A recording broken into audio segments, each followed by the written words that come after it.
Um, so people were asking at the break questions about where exactly is this data now. So it's in the Databricks file store, which is their distributed file store, which in this instance is nothing but a front end for Amazon's S3, right? And Amazon's S3 is sort of their proprietary version, like a Hadoop distributed file system. Now, people are asking what's really going on. It's a lot.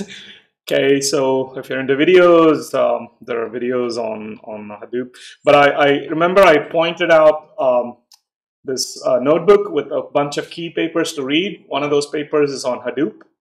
You really want to read that slowly, like maybe 3 hours if you don't know about computer science, very calmly, because it's somewhat delicate. So you have things called name nodes and data nodes, and there are strategies of how you partition the data, how you replicate different pieces. And but for now, let's abstract it. Just pretend that in Google's data center, when hard drives fail, these automatic cycle robots go and replace the hard drives as they fail.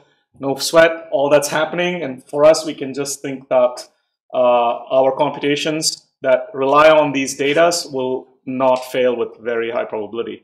Because even if one hard drive fails, the distributed file system will have metadata to figure out where is the replicate of that data that was stored in that disk that physically failed, and it can fetch it. So that's kind of enough to, okay. Yeah. So let's just play here, right? So we have these files, and now we can, these are just dbfs commands. I can do dbutils_fs.head, and this gives me the first 673 bytes of the file, so I can see what it is. Right.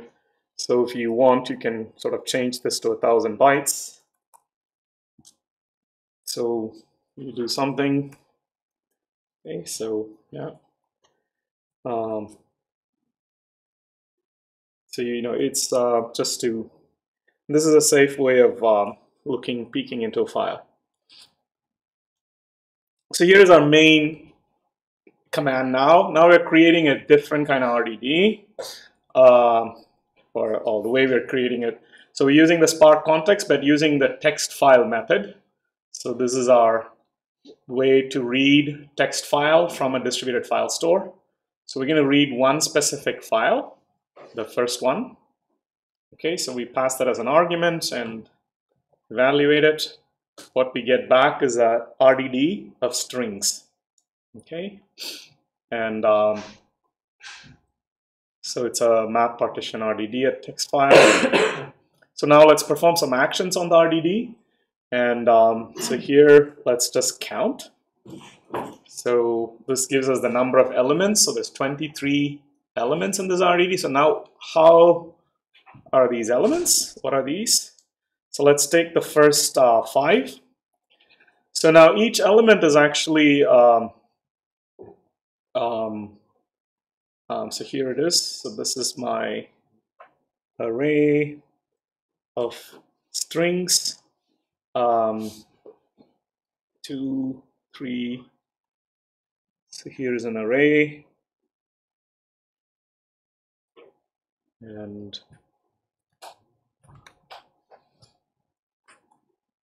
right, so what you can see is it's taking the end of line characters, right, and simply breaking the text file by end of line characters. So when I'm collecting it, I'm basically getting 1, 2, 3, 4th line, and then the 5th line is a bit long. You get it? It's just by default broken by end of line characters.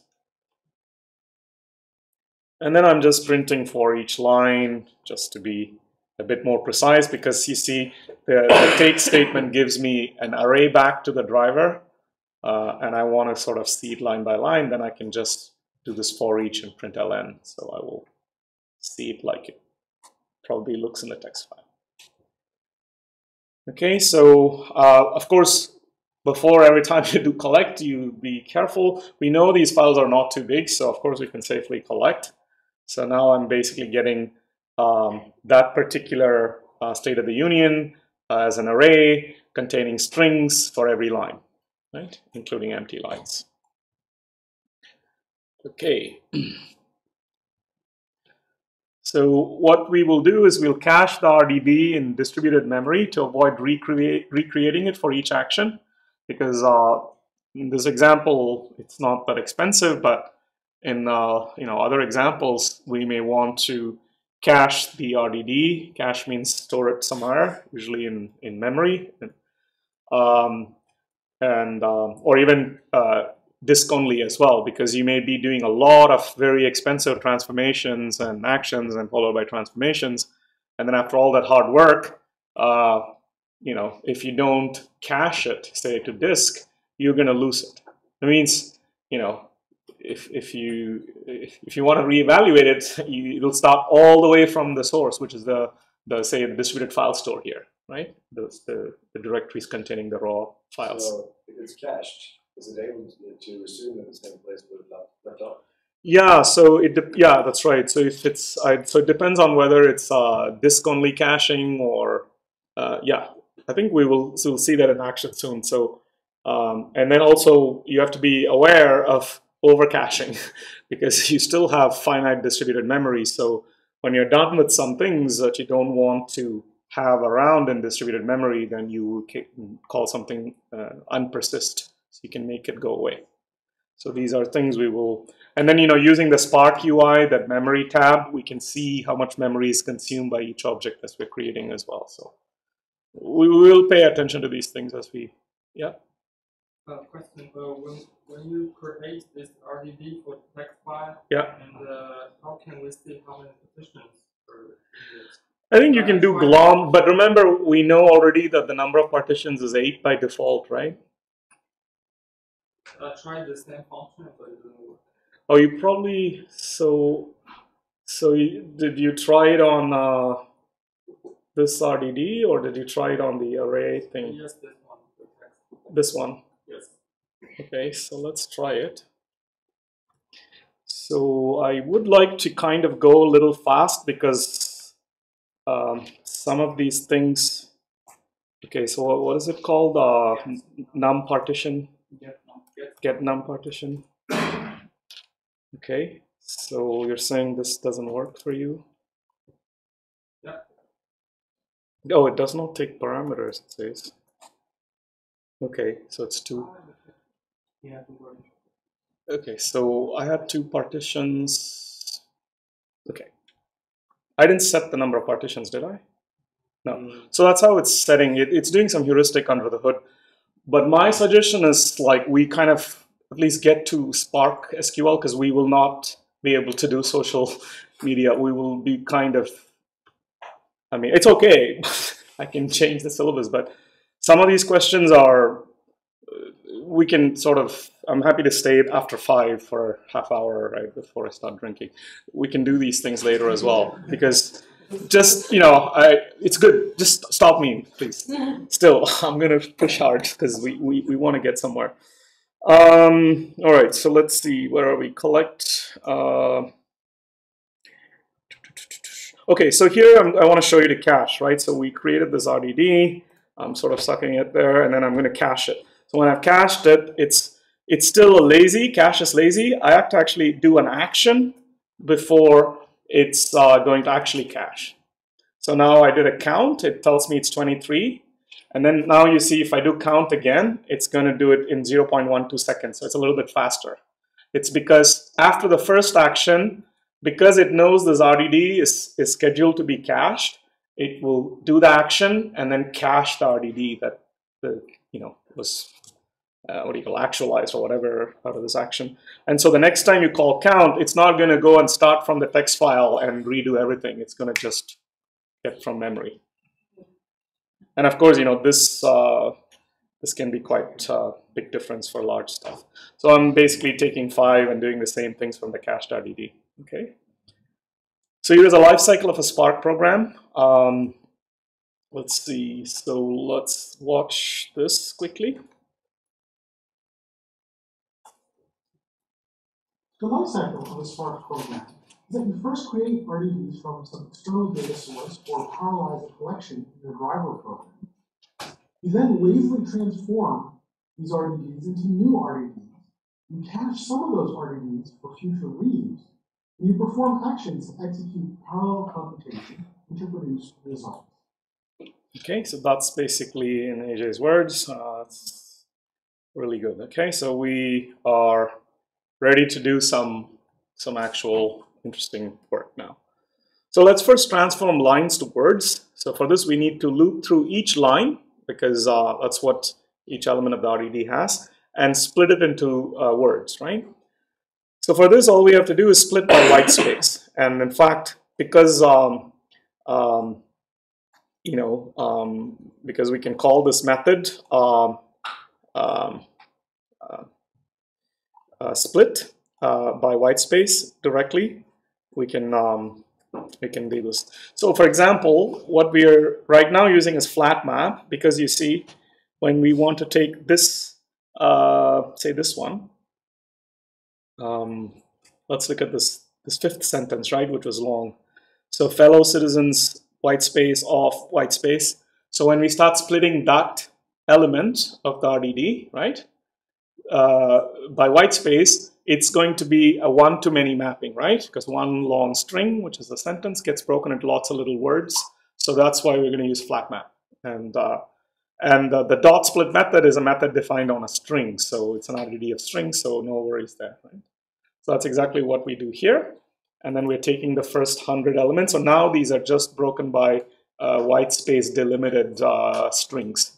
Some of them can be empty. Okay. So now what are we going to do? We're going to do a naive word count. So we're going to map each word to the tuple word comma 1.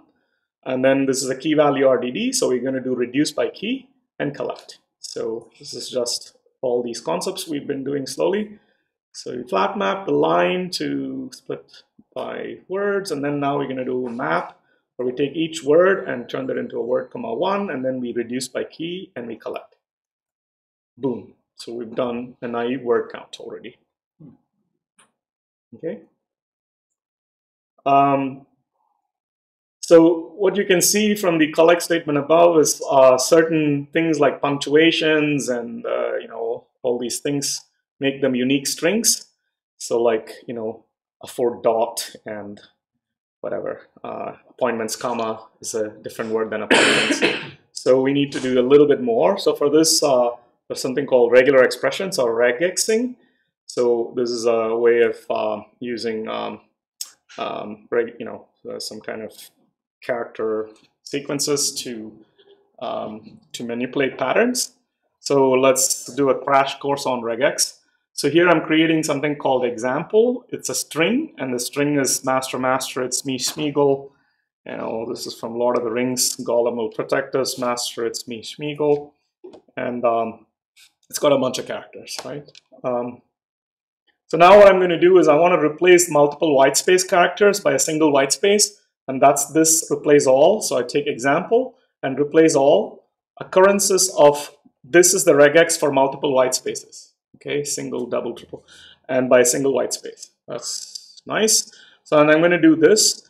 This is kind of a little bit more magical. So triple strings are a way to define a tighter a Scala string, which may contain, So what I want to do is I want to replace the following punctuation characters: comma, question mark, dot, exclamation, colon, semicolon, and period with empty string.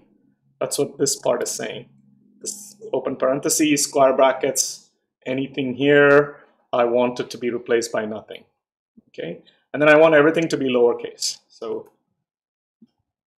okay, so now you see I have master, master, it's me, Smeagol. I still have star and percent because they're okay here. Okay, so now let's use this basic knowledge of regexing to do more sophisticated word count, right? So doing exactly the same, now we replace multiple white spaces by a single white space. We replace these weird characters, lowercase, and we split by single white space now, this sort of new single white space, and then we do a map to a key RDD, key value RDD, and reduce by key. Now it's a little cleaner, right? University 1, call 1, country 1. There's no funny characters. Oh, here's this dash dash. Oh, okay, but it's a lot better. So now what I want to do is I want to sort by. So this is Scala syntax for the second element, you know. So I wanted to take whatever it is, which is, you know, in this case, you see word count thingy is a pair, right? It's a string and an integer. So I'm basically asking it to sort by the second element of whatever it has, which is basically these integers, right? And then I'm collecting it. So now I'm going to see the most frequent word, which is the for George Washington. Or it. Oh yeah, yeah. The of two. Okay, so I mean it's something, right? So, and then doing it all for George Washington and Barack Obama. So now we basically, you know, if I just uncomment this and add 2016, this is Barack Obama's second State of the Union address, and you can see what his most frequent word is also the, right? Is it the? No, this is, yeah, the. Okay, it's a lot more, right? So anyway, this is not really natural language processing, just some word counting, right? So now what we want to do is we want to analyze all these files at the same time. So we're going to use this other method called WholeText Files, which is a really nice built-in method. So we basically use spark context.wholeText files, and then we can read files that correspond to any pattern.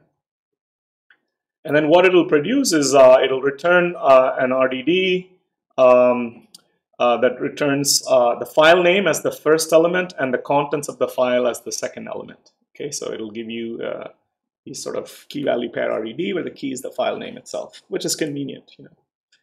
So let's do that. So I've just put a star operator here because I want anything that ends with a .txt in that directory. So I'm going to call this State of the Union address all. It's an immutable val. So, and I'm going to cache it. Okay, so of course this is lazy cache, so I have to act before it actually caches. So all I get is a string, is RDD of string, right? So it's a tuple. So now let me just count to see how many files there are. Should be around 230. And this is going to take a bit more time, I guess, because it's reading. Okay, so 10 seconds. So now if we do this again, it should be in under 0.1 second, because after that action of count, first action, it's cached. So all of them are available for us in memory. So now let's examine the first two elements of the RDD, right? So we're going to just take 2. So it's because we took it, it's going to turn it into an array and bring it to the driver program and spit it out at us. And we see that the first argument to the array is the first argument of the first argument of the array is this file name, right? And then the second argument is the actual content of the file, like we expected. And if you go down, I think the second argument will be the second file name, right? Because you see this tuple starts here. And its second argument is the content, which is the second address of George Washington the following year. Okay, so that's kind of our main WholeText files RDDs we're going to play with next. So here, what I'm doing is I want the file content pair, the file name and content pair. I'm just giving explicit names to make it easy. I want that mapped to just the first element, and then I'm going to collect it. So that's just going to be all the file names, right? So all I've done is just grab the first element of the WholeText files. Okay, so this is all the file names. That's great. Let's find the number of words in each of the SOU addresses next.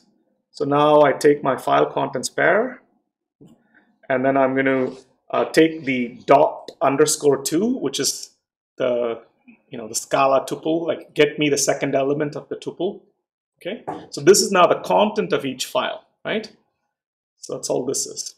So instead of the file name, you only look at the content.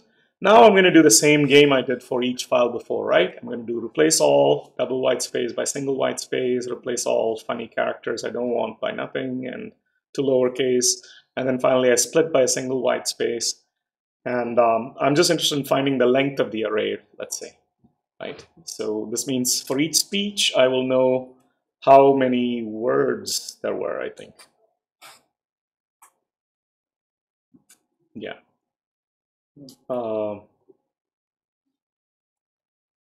Okay, so this is, so you can see, I don't know, we could plot this a little more, I guess. But it looks like the speeches are getting longer and longer, you know. We'll do more things later, right? But just to... so here's a little bit of homework. You can play with it to get into regular expressions a bit more. So I want you to sort of get into sort by. Yeah, so I'll let you play with this. But we're already kind of doing something more interesting with yeah, word count.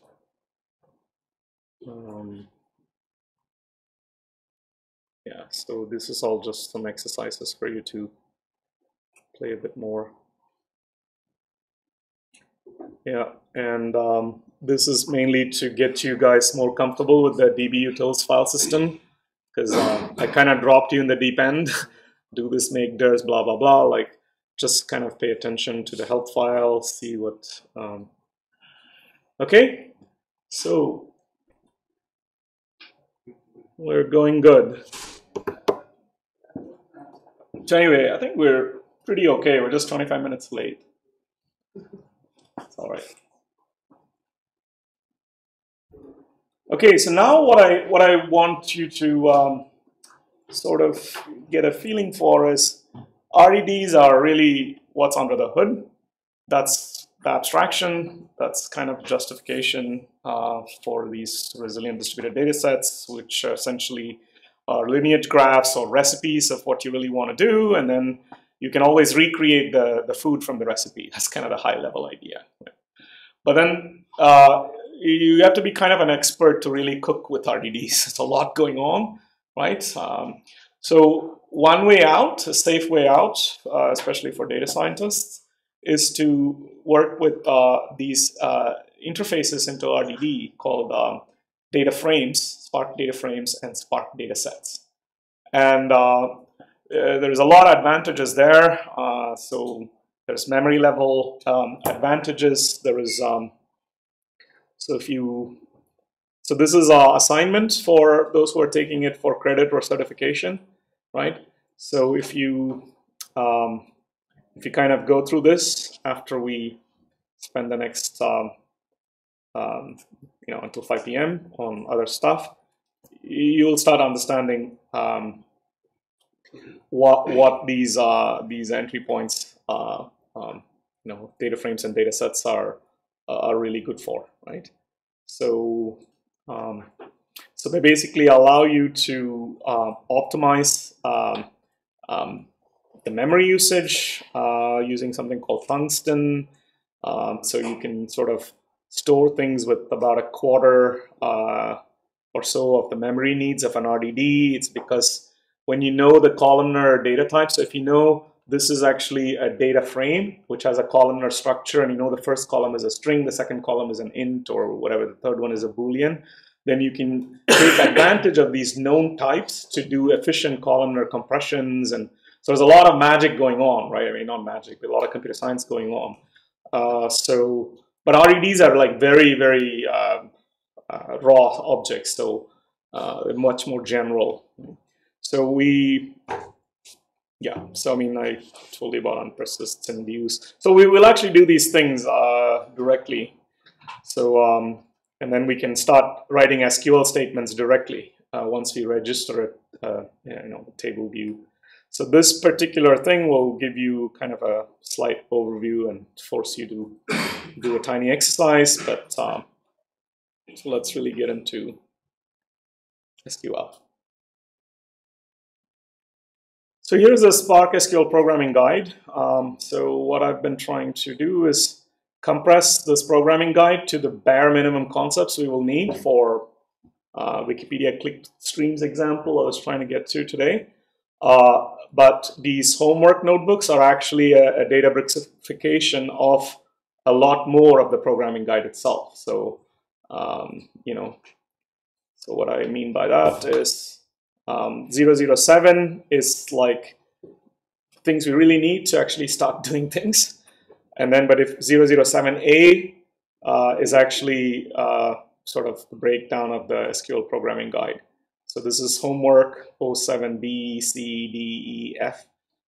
These are all homeworks. So it sort of, instead of telling you just go read the programming guide, I'm sort of helping you march through it. Code blocks.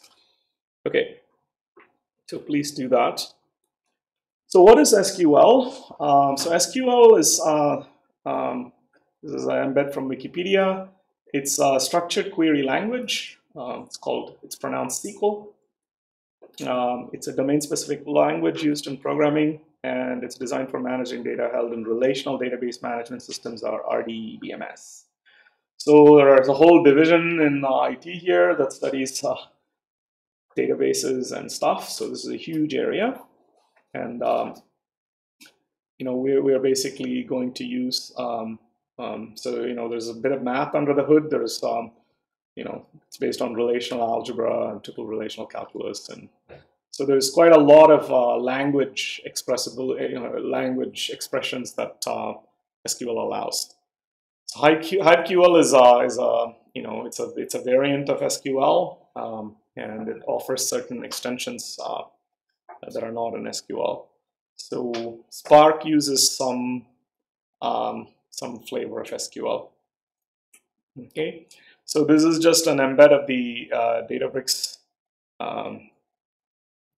So you know, you can always look at the code. I'm just embedding some HTML here. So this is one of the blogs from Databricks introducing data frames and Apache Spark for large-scale data sets. So this is already a few years old. So this is when they were excited that they have data frames instead of RDDs, so a lot of users can use things. Right?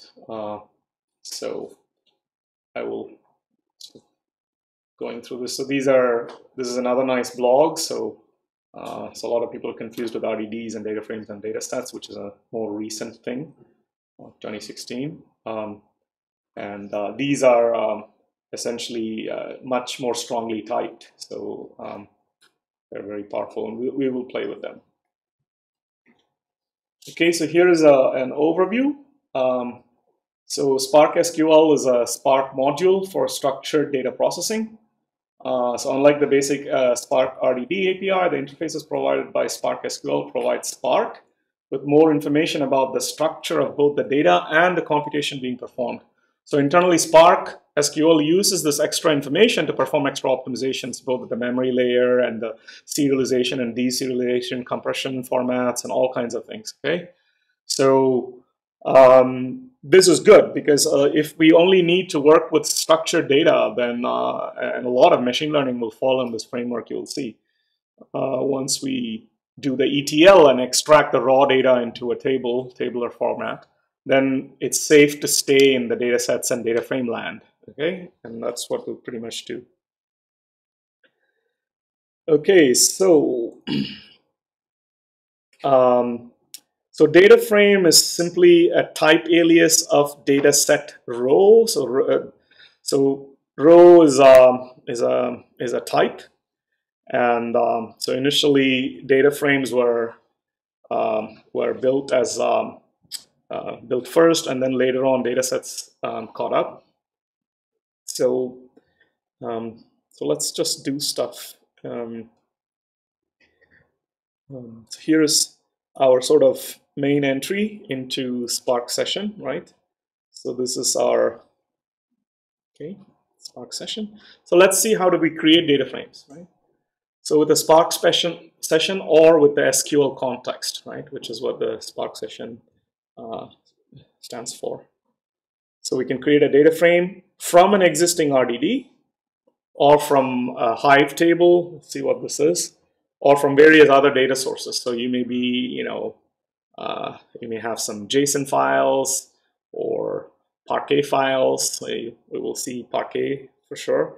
Then you can sort of create data frames from these sources as well. So a data frame is a distributed collection of data organized into named columns, but a data frame is not strongly typed.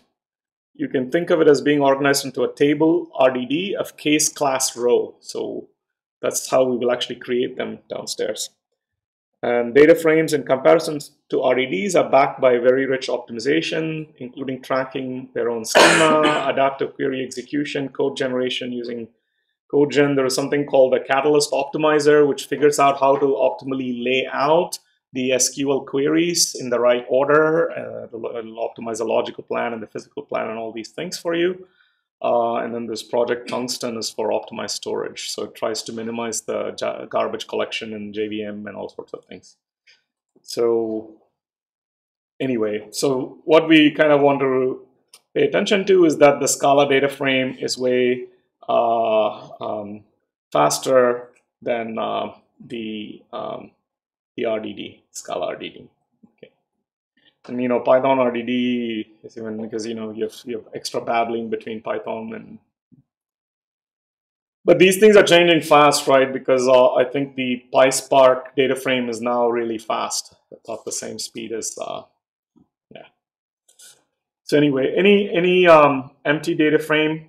So we'll figure out how to make an empty data frame, how to create a data frame from a range, data frame from an RDD, data frame operations, and then doing some SQL queries programmatically. And then finally, we'll end with creating data sets. So how do you create an empty data frame? You simply do empty data frame, val empty data frame equals spark.empty data frame. So this will create for us an empty data frame. So yeah, so it doesn't seem too interesting, but if you actually ask what are the methods for the empty data frame, then, well, not that they'll return anything too interesting, but it at least tells you what the methods are for a data frame, right? You can aggregate, you alias, apply, ask that stuff. There's quite a lot. Collect as a list, collect as a map, describe, distinct, explode. So some of these things, map partition for each partition. So we'll use a lot of these things, map partitions, and so on and so forth. It's quite a lot of methods. Okay. So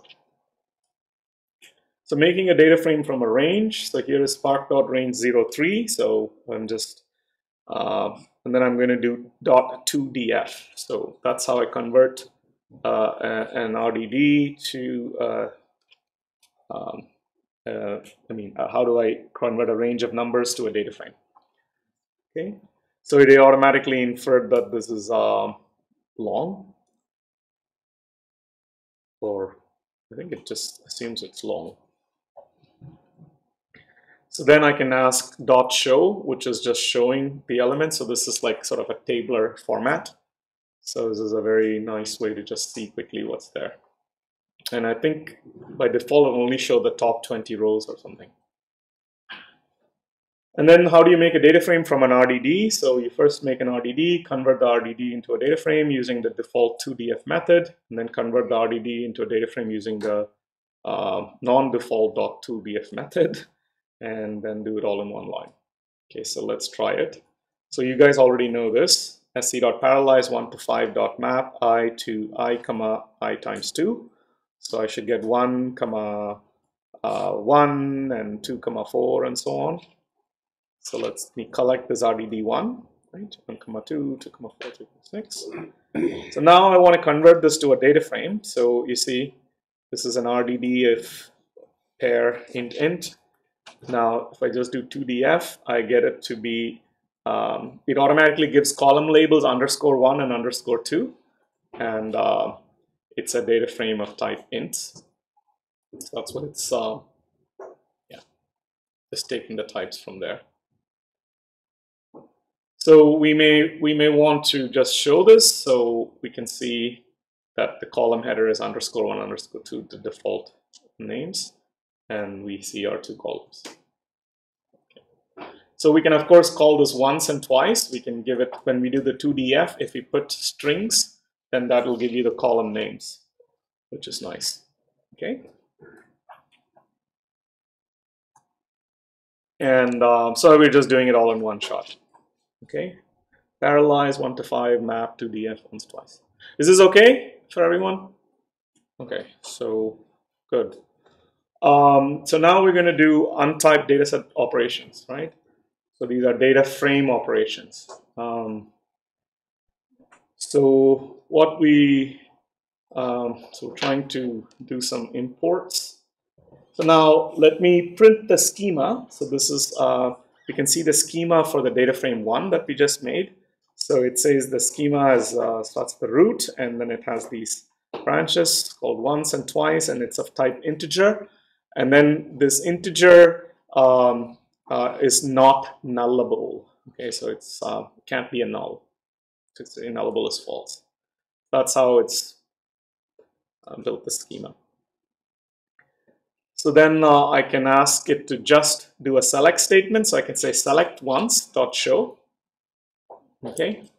So I'm purposely doing these select and SQL operations as a functional Scala way of doing things. Okay, because we can also do SQL, but there are disadvantages there because then we have to register the temp table, and we can only view. So it doesn't scale to like visualizing and manipulating at scale. So I'm kind of just doing kind of SQL directly on Spark Scala here. But we will do SQL statements too. So here is df1 select once. But you see now I can do once plus 1. So this becomes a column. Okay. And I put this $sign because I'm sort of choosing this column, and I'm actually adding 1 to it. And so it's now saying I have a column name called once plus 1, and it's actually adding 1 to each of these elements. The comment there is not really correct. It says collect both columns, but it's actually just the first column, and then you make a transform of that column, right? Yes. So I'm actually yeah. So this is actually an expression. Yeah, I'm choosing once, and then I'm actually doing yeah. I'm actually just creating an extra column here. So I think there are many ways to do this as well. So one thing I can do is I can sort of wrap this and say I want this to be renamed as once more. I mean, these are, yeah, just to, yeah, so these are, and I want to say filter by once that's more than 2. So I can do this. So now you see this is my original DF. So, and because I'm not putting a select statement, of course, both once and twice are there. And I'm just simply filtering by all the once guys being more than 2. Okay. Is everyone okay? Okay. So then this is the other main command you want, group by. So I'm taking df1 and group by once. So so all the elements that are the same value for once will get grouped. And then what I want to do is count. I want to count. This is my aggregation operation on my group by statement. And then I want to show. Right? So this is kind of boring because one said just 1, 2, 3, 4, 5. Okay, the order can change, but there's only one element of each. So I just have a. And then I can again just show the same stuff. And this one is basically giving us parallelized 3 to 5, and then I'm mapping each element to a tuple, I times 2, and then this is all sort of doing at once. Okay. Now the next operation we want is union. So I want to take df1. So this is df11, which is 3, 4, and 5 twice. And so now I'm saying df111 is df1 union df11. So now I can union these data frames. Okay. So now I should get 1, 2, 3, 4, 5, and then this 3, 4, 5 from df11 gets just union. So it's just throwing it all together. So do you have the same if the columns are all different? Then no, then you cannot do union. Yeah, so you need to have that good. Yeah, get an error. Yeah.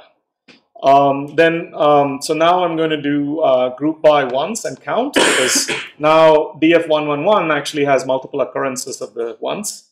So I actually get 3, 5, and 4 are counted twice when I aggregate it by when I group by once, right?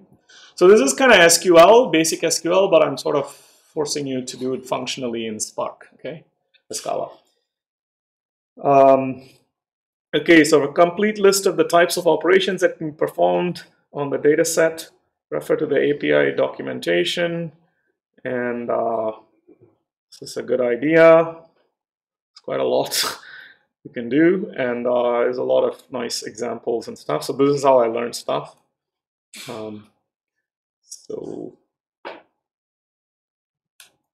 Okay, and also there's a data frame function reference there. So here is a little utry. Uncomment the 2 lines in the next cell and then fill in the question marks below to get a data frame df2, whose first columns are the same as df1, and whose third column name, called triple, has values that are 3 times the values in the first column. So what do you want to do?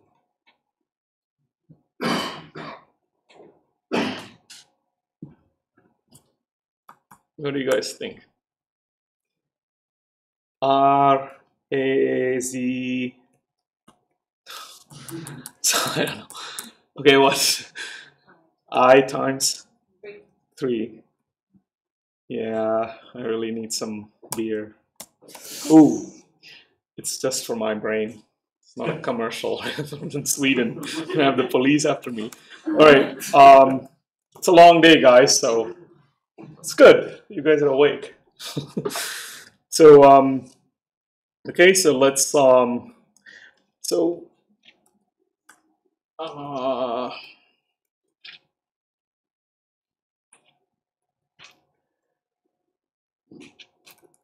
think the other exercises are really a good idea, I think.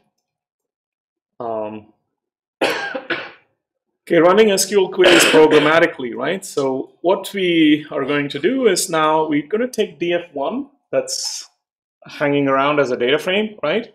We're going to use this method called create or replace temp view, right?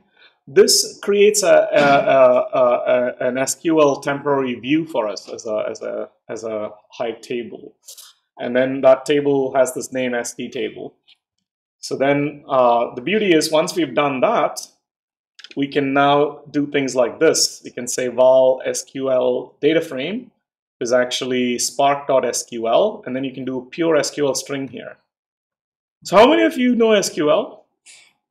Yeah, okay, good. Yeah, no, don't worry. Yeah, wow. I'm like this on everything. So select star from SD table, right? So that's a basic SQL statement. It says select everything from that table that we just made here from this data frame, right? So now I'm basically taking that SQL table and showing it to you. And so when you do this, it actually returns the data frame back. So this SQL data frame is just the data frame turned into a table, turned back into a data frame.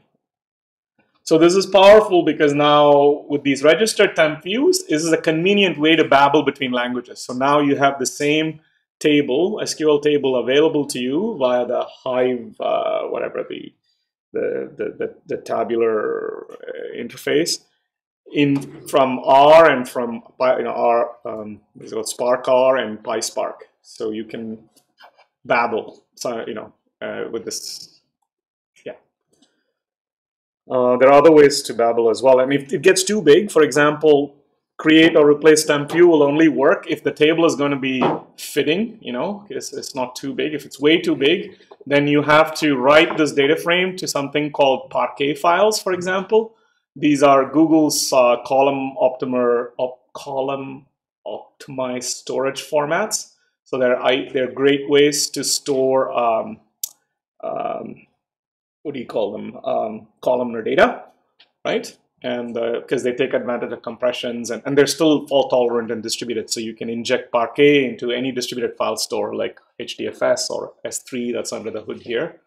And because you can store very large files, so terabytes as Parquet files, you can read that Parquet from like SparkR or PySpark, and then continue if you want to babble. But so I think there are examples like that downstairs.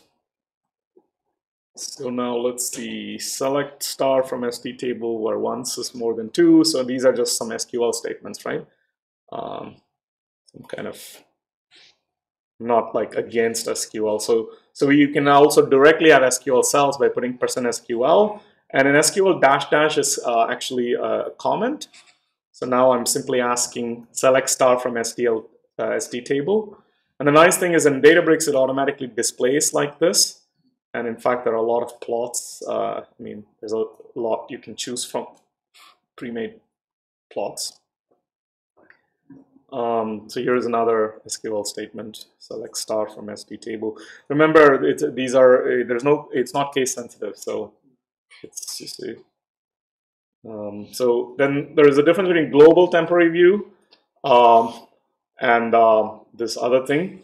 So temporary views in Spark SQL are session scoped. That means when the session disappears, so will the table, which is what we kind of want. But if you want this thing to hang around when you come back later, then you have to, you have to do a bit more, right? So that's what that warning is about. So now let's get into creating data sets. So these are now similar to RDDs. However, instead of using Java's serialization or other cryo serialization, they use a special encoder to serialize in objects for transmitting over the network. So these things are highly tuned to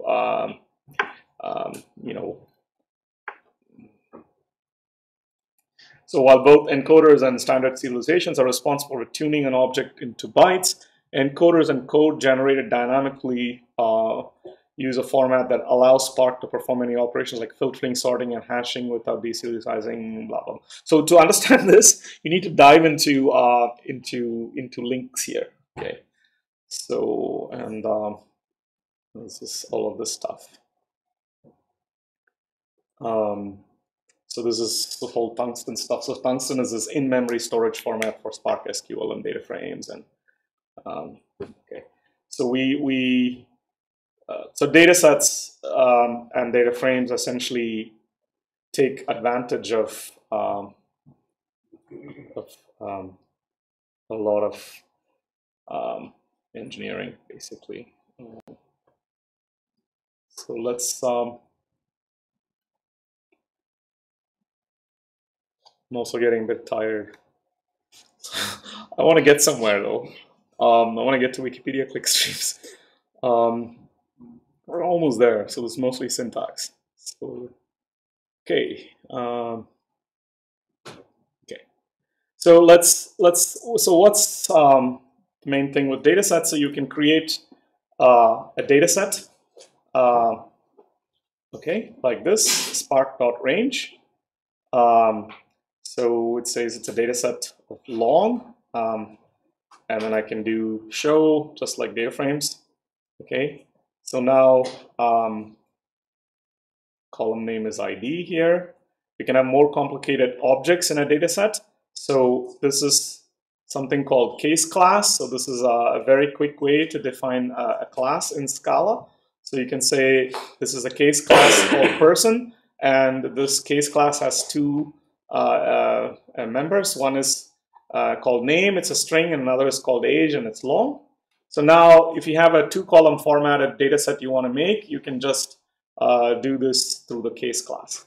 So what are we going to do? We're going to create a sequence that has this, person Andy 32, person Eric 44, person Anna 15, and then all we have to do is take that sequence and then hit with this toDS method. So turn it to a data set, right? So that's case class dataset.show. So you can create a case class based data set like this. So the main thing is to create a data set, it needs to know the types ahead of time. So here is another way. So I can say seek123 to data set, and then I can so it'll infer these are ints, and then I can take this primitive data set and add one to it and collect it. So this is basically the same as data frame.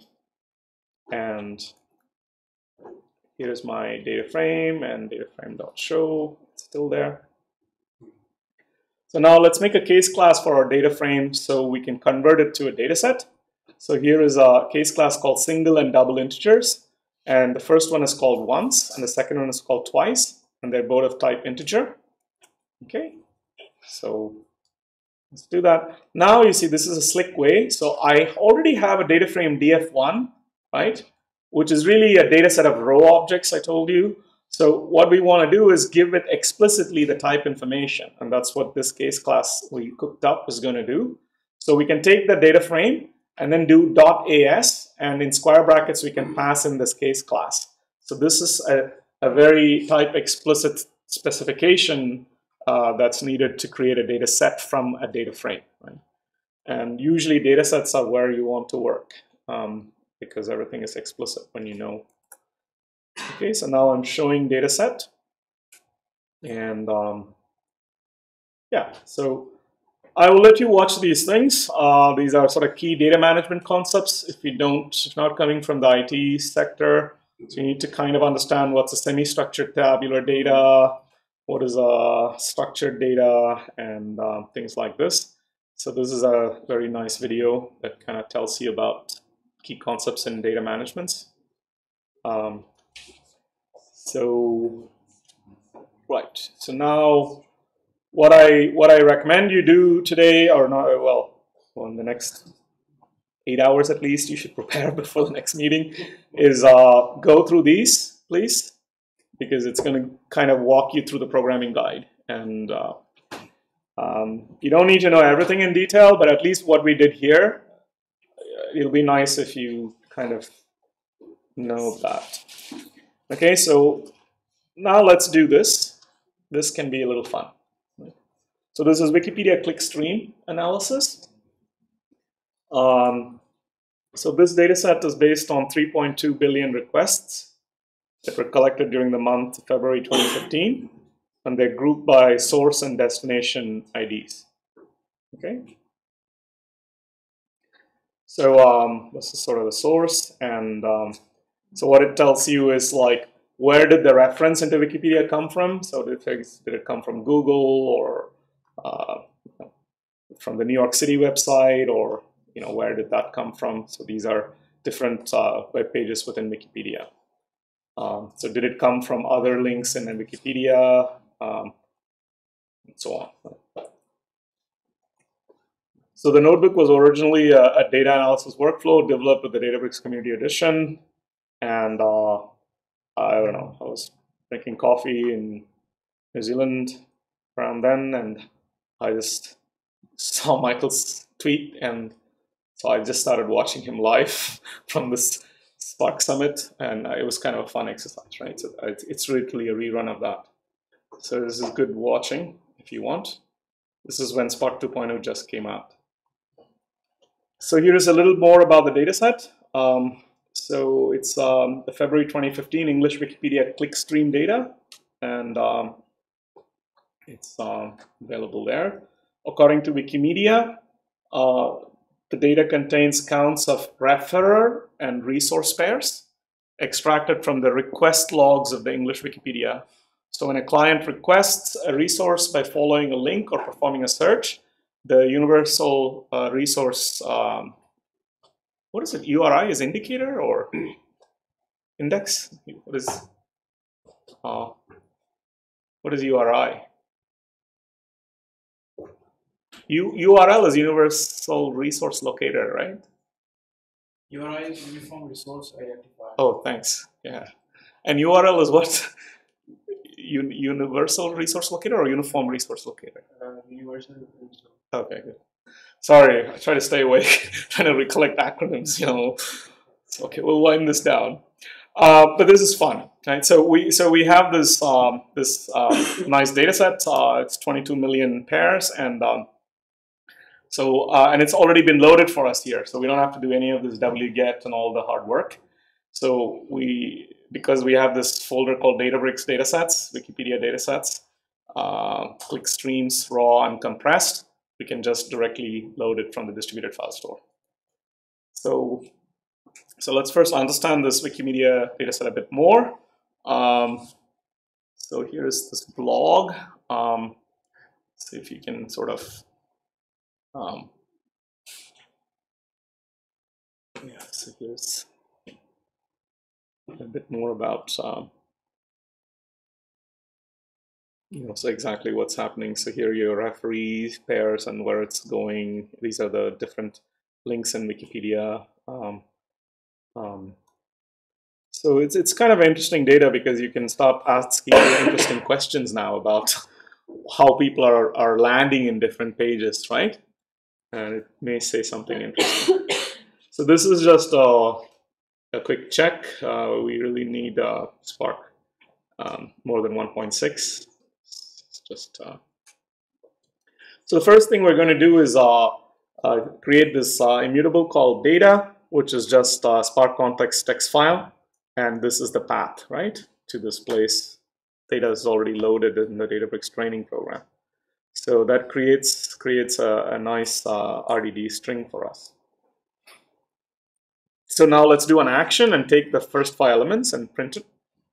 So we see that we have a previous ID, current ID, and then a previous title, current title, and other. And I think these symbols mean various things. Let's take the data 2. So you can see that they're broken down into arrays of strings. So the first line looks like a header, right? And then the second line is separated from the first by comma. So it contains data organized according to this header, and so on. So here the meaning of each column is the previous ID is if the referrer does not correspond to an article in the main namespace of English Wikipedia. If that's the case, then this value will be empty. Otherwise, it contains the unique MediaWiki page ID of the article corresponding to the referrer. So current ID is the MediaWiki unique page ID of the article the client requested. And previous title is the result of mapping the referrer URL to the fixed set of values described below, right? So you have current title, the title of the article. N is the number of occurrences of the referrer resource pair, so it's already a weighted graph. And then the type is whether it's a link, if the referrer and request are both articles and the referrer links to the request. And it's a red link if the referrer is an article and the links to the request, and links to the request, but the request is not in the production. Right? And other is if the referrer and request are both articles, but the referrer does not link to the request. So this is okay, some meaning to what these things mean. And then the referrers are mapped to a fixed set of values corresponding to internal traffic or external traffic from one of the top 5 global traffic sources to English Wikipedia based on the scheme. So we have an article in the main namespace of English Wikipedia to the article title. Any Wikipedia page that is not in the main namespace of English Wikipedia is other Wikipedia, and so on, right? So there's Google is other Google, Yahoo, other Yahoo. So there is some way of understanding. So this is so the breakdown of that is N121 as people click from Google to this page 121 times in this month. So that's exactly how you would interpret when the previous title is other Google, and All right, so now let's try and kind of answer some questions. So let's create a data frame from this CSV file, right? So one way we can do this is SQL context, right? So remember we have SC for Spark context, Spark itself, which is a general Spark session that leads us into Spark context as well as SQL context. So now let's just use SQL context and then dot read. And then the format, and this is a legacy way of doing this, should work, I think. And then options. So I want the options to be a map that says the key value pairs or the header is true.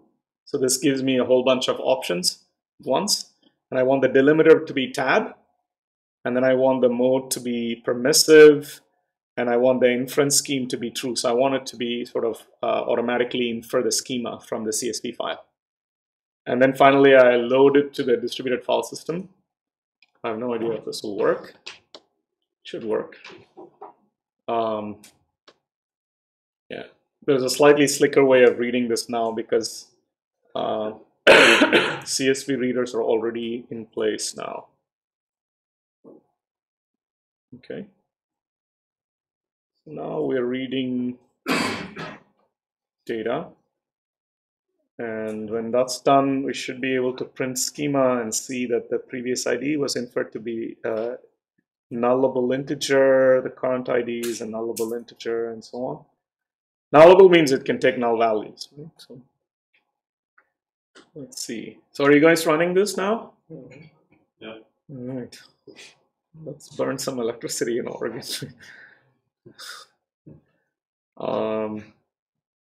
Wow. Okay, so that took about a minute. So that's my schema. So we can display some data. Okay.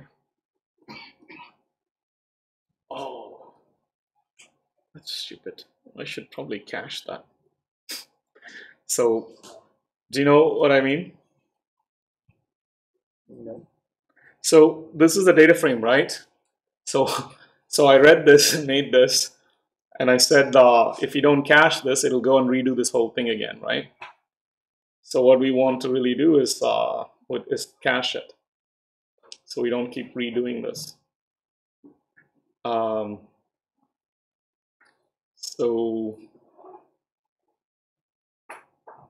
anyway, so this is just showing it instead of displaying it. So the problem is display will not work in Zeppelin, for example. Zeppelin has its own display environment. So some of these commands are Databricks specific, but then the show command will always work. Okay. So reading from disk versus memory. So this 1.2 gigabytes of clickstream file is currently on S3, which means each time you scan through it, your Spark cluster has to read 1.2 gigabits of data remotely over the network. Right? But of course, these are co-located clusters. So S3 is in the same AWS zone as where these machines are running for us. So it's not too bad, but still we have to redo this. So yeah, okay, here I do cache. So now let's cache it and then count it. So now we're going to actually recreate this clickstream again, reading from S3, but this time we're going to cache it as we're performing the action of counting how many things are there, right? So let's do that. So this took about, it's supposed to take a couple minutes. So this file has 22.5 million rows.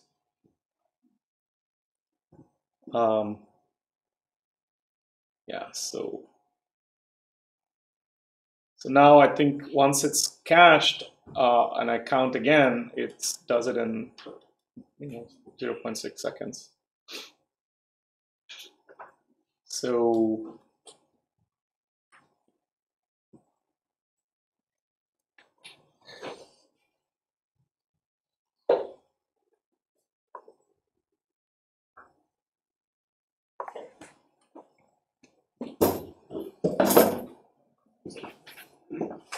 how are you guys doing?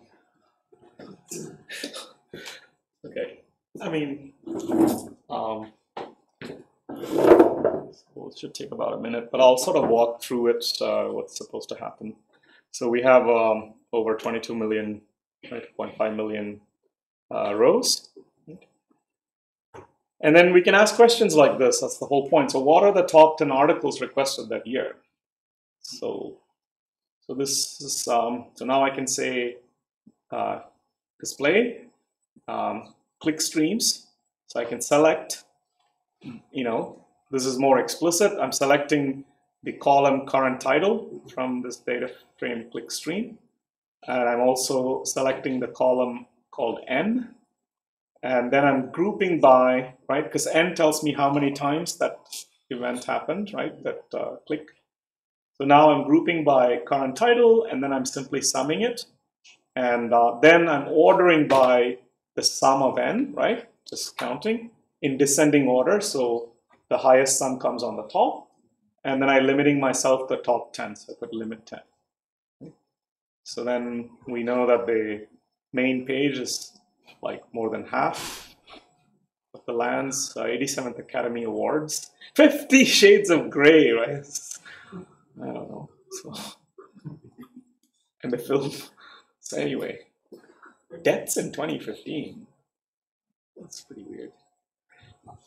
Okay, so you can, Islamic State of Iraq and the Levant, of course, that was very popular then. So Stephen Hawking is the next one. Anyway, I don't pretend to interpret this in any.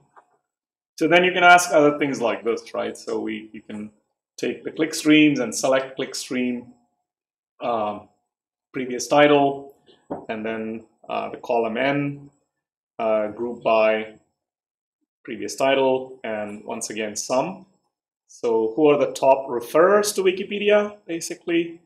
And this becomes other Google. So it's coming from Google, other MT, other Wikipedia articles themselves. Sorry, I forgot what other was. Other Yahoo is just Yahoo, and other is other. So it's not other Google, not other MT or other Yahoo. So it's coming from somewhere else.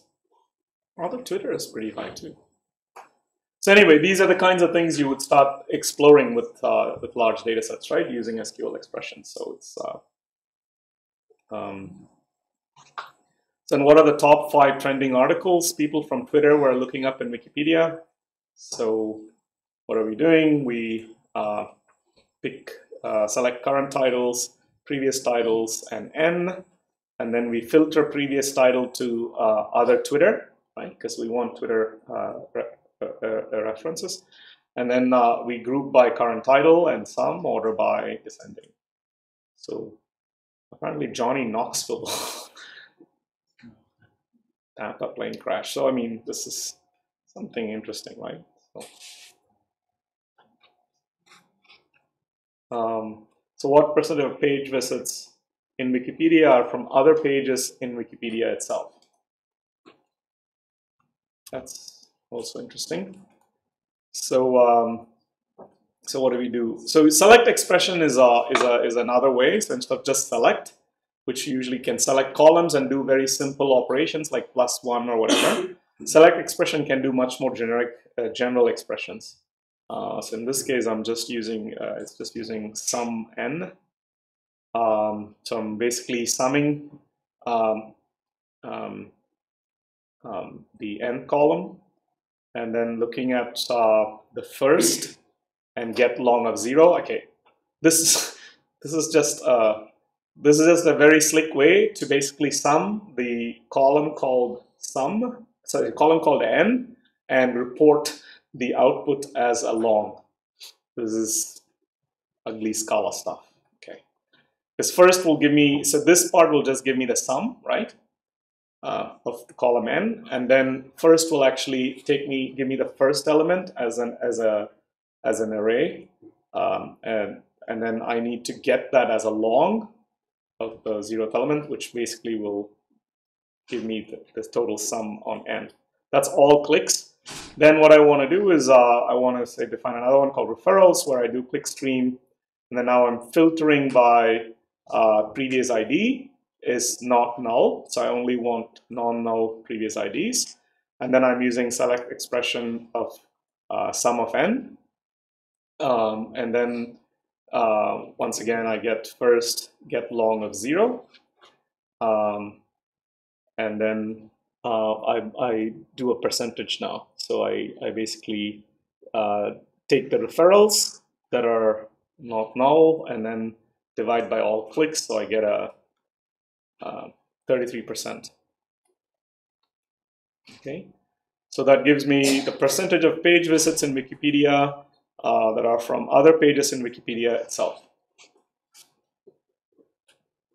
And then register the data frame to perform more complex queries. So this is basically a create or replace temp view clicks. And I don't know, let's see if this works now. Okay, so that thing ran earlier. So now we can ask pure SQL statements. Which Wikipedia pages have the most referrals to the Donald Trump page? So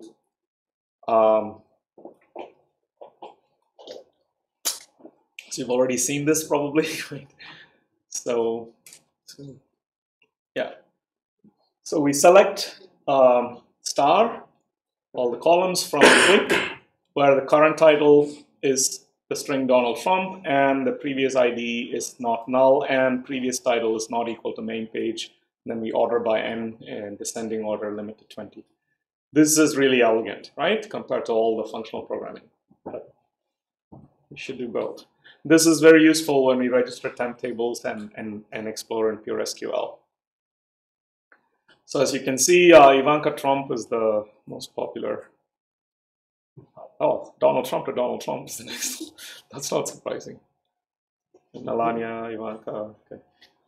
Anyway, I should redo this for 2015, you know, but 2018, I mean. Anyway, so this one is top referrers to all presidential candidate pages. So let's run that. So this is what?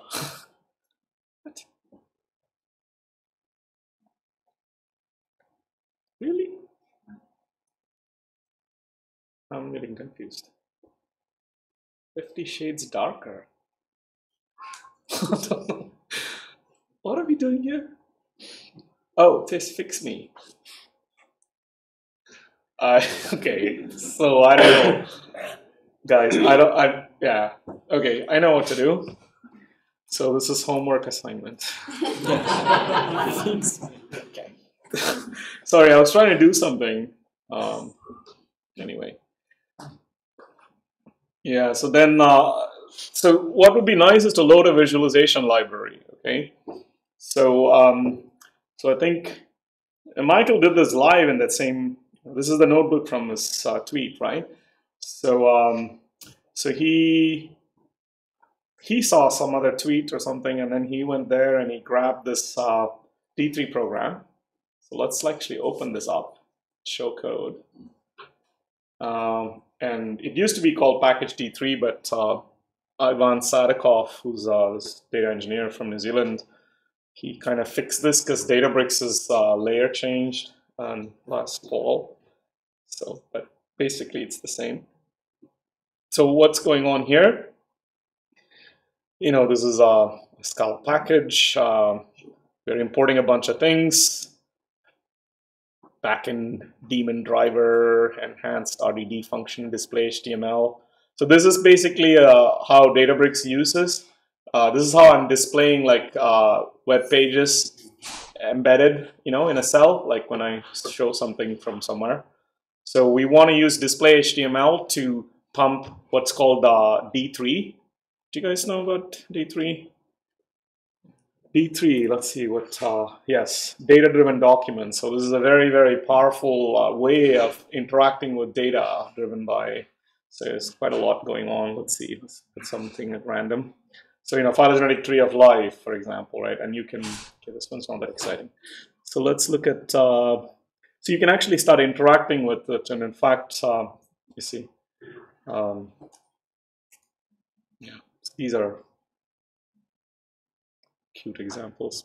But, And in fact, all of this here, he's been playing with D3, and hopefully we'll get to use some of his. Oh yeah, this one's cool.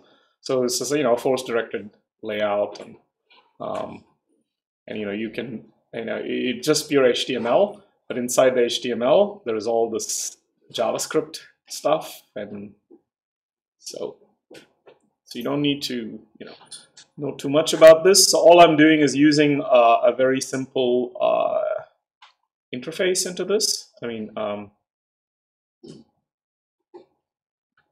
okay. So let me show you, where were we? Come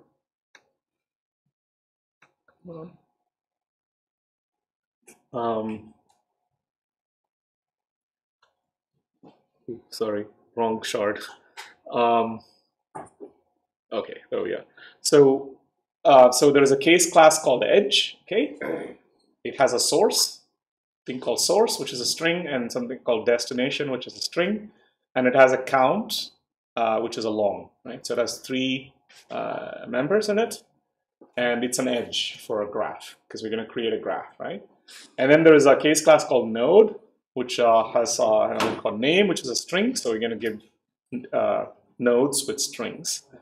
And then something called a link. And then there's a case class called a graph, which is a sequence, which is, something called nodes. And that's of type, a sequence of node types, right? So, and then it has a type called, a name called links, which is a sequence of link. So this is literally our case class for a mathematical graph with nodes and edges, right? Yeah. Where is that code? I couldn't find it. Oh yeah, so you have to, it's hidden, right? So hide code. Because you don't need it, you can just hit this play button and just go here, but I'm sort of showing this because Olaf kind of needs to know a little bit, and we have a little bit of time, so, and also it will be less mysterious for you guys. Okay, so now, there is an object, it's a Scala object we're creating, graphs, and, it has a bunch of stuff. Don't worry too much about it. And it has, and there's something here called show graph, right? So the show graph is the key. The show graph is this function that's taking some height information, width information, and this graph as a string. And then it's returning something called a unit, which is like a kind of a void thing. And then what it's doing is it's using the display HTML function, which is what Databricks uses to display pure HTML as output cell. So to that display HTML, it's passing the string, okay? This sort of, so we've only seen strings beginning with triple quotes or double quotes, but you can also have strings begin with a lowercase s and have triple quotes.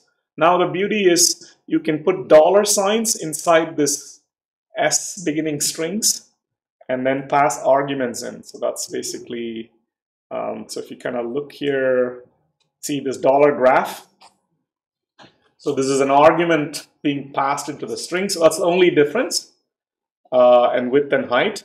So that means the argument to that function, graph, width and height, can be embedded in place into this big string. Okay, that's with the, so that's the only difference. Which means with these 3 arguments, I can create strings, right?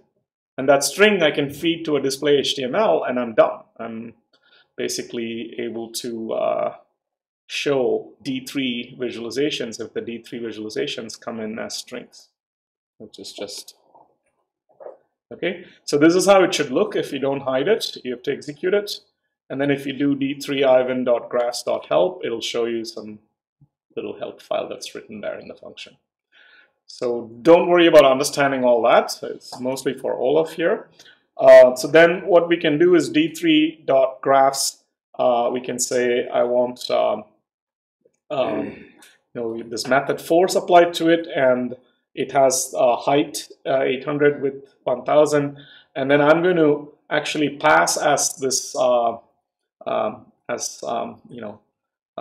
this SQL expression directly into it. Okay, this is what we did. Oh yeah, this is what I wanted to do. Okay, so this is Donald Trump, Bernie Sanders, Hillary Rodham Clinton, Ted Cruz. the current title in any of these presidential candidates, and the previous ID is not null and previous title is not equal to main page. That's the homework problem, I think. So then I have an order by the count in descending order, and then I limit to the top 20. So this is going to give me a clicks, a graph, basically a data frame, right? So then I'm going to convert that into, into a data set as d3ivan.edge. So this is with that case class edge. So now I've basically created this clicks data set, right?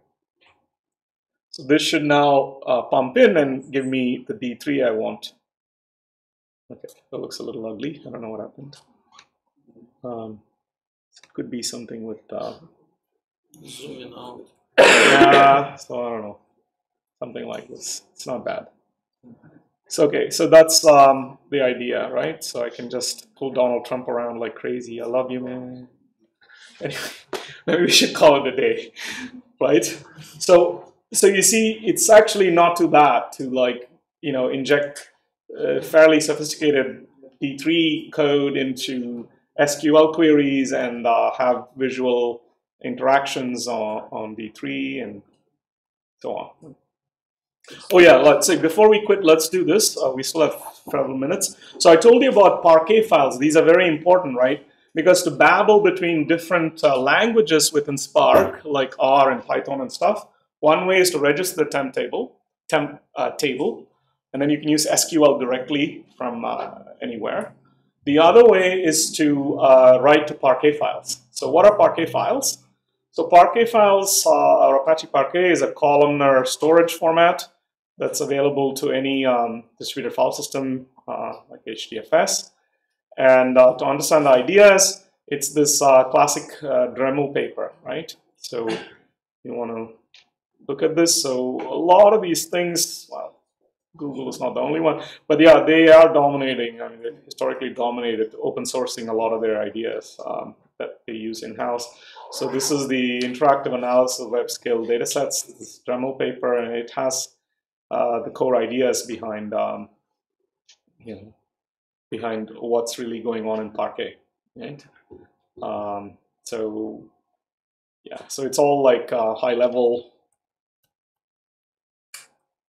So it's column-oriented data store. So if you know the data types in a column, you can do very efficient compressions. And so if you only are interested in a filter that applies to, like, say, give me only the columns whose titles are these presidential names, then that particular Boolean filter expression can be pushed down. This is called predicate push down. So it'll only go to that column, and the filter operations will only happen on that column as it's already compressed.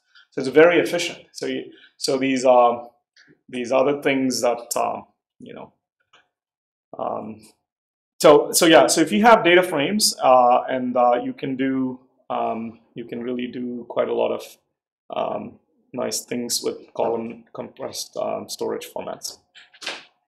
So here is a bit more on Parquet. So now what do? We basically do this. We take click streams, which is our data frame. We do a .write method, and then we use this save mode override, because in case you already wrote it, and then I can just write it directly to my directory we made, right, called datasets. So you can just do this. So now it should write, if the file exists, it'll overwrite in this Parquet format directly to that file. So you may have done a lot of hard work, and at the end of the day, you want to store it to disk. And if it's a data frame or data set in a column optimal storage format, then you should just write to Parquet. So that's basically here.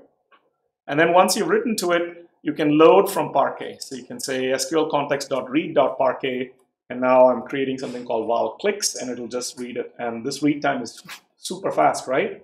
Remember, it took us like over a minute to create all that stuff and cache it. So often I kind of have my checkpoints at Parquet files to continue things. So it's very, very good. And see, it's automatically input the schema, and okay, so you can, I think in the bottom there is something about, so data frame in Python. So now if you do %pi and do clicks pi, SQL context read Parquet, and this thing should just create a PySpark data frame from that same Parquet file. So this is a nice way to go between so this is a PySpark SQL data frame, and then we can so we can just ask what it is, because this is telling me the data frame is made of these stuff. This is just Python frames, PySpark. And you can have it show. So a lot of the commands are very similar. Okay. Okay, so, and of course, all of this was done in Python, I believe, by Michael. I just redid it all in Scala because my boss, I also worked for a company in New Zealand for a whole year as an R&D. My boss was a Nicaraguan Kiwi. He just didn't let us touch Python. We were all like, you want to do Python? No, can't work here. So, anyway, so I did, but this is R, right? So person R, library Spark R. So then you can do data frame with the operator. So you can create data frame. So this is like the old faithful data. So for the R people, so you can do Spark R stuff as well. So for the R people, again, this is like how you would just read that Parquet file we made, right? So there's already the same thing as Spark R. So for a lot of the things, it's fine to just do Python and R. It's just that you cannot be in the bleeding edge. And then display, same thing. So you see, so you can now do operations in Spark R or whatever you like, and then create a new data frame, and then you can write that data frame to a Parquet file, which can be read from any other place. So we're done. Please do this homework. Those who want to take it for a credit, go through these things slowly, and then try to make sense of this. This is after the first, I would say, just before lunch, or maybe two hours into the Databricks training, which they charge about 1,000 British pounds for 8 hours. So this is like one of the mid-morning exercises that is given out. So you should be able to do this. And yeah. And I'll maybe check if people are stuck and that want credit for it. Maybe we can spend between 4:30 and 5 on next Thursday, so I can evaluate your progress. Okay. So is this okay? This format, this tempo, speed? Yeah. All right. Okay. Have a good life until next Thursday.